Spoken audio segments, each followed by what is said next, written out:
often, kind of, this is one of my favorite passages. It's from the Economic and Philosophical Manuscripts, which he wrote in 1844. So this is prior to the manifesto. And he's actually talking about the way we live our lives.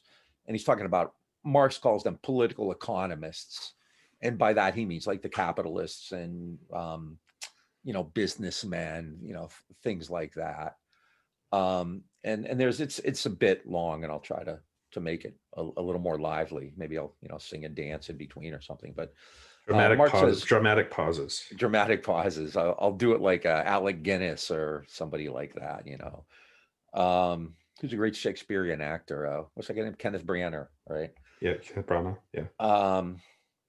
He says, Marx says, by reducing the worker's need to the barest and most miserable level of physical subsistence, and by reducing his activity to the most abstract mechanical movement, thus, he says, the capitalist, man has no other need either of activity or of enjoyment.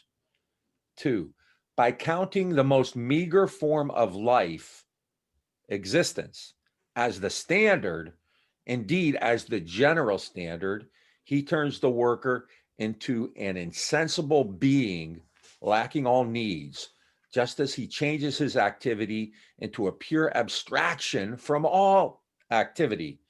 To him, therefore, every luxury of the worker seems to be reprehensible, and everything that goes beyond the most abstract need, be it in the realm of passive enjoyment or a manifestation of activity, seems to him a luxury.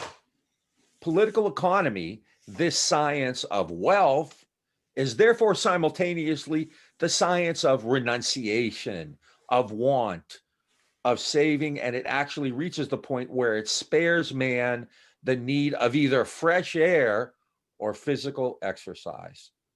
This science of marvelous industry is simultaneously the science of asceticism, and its true ideal is the ascetic but extortionate miser and the ascetic but productive slave.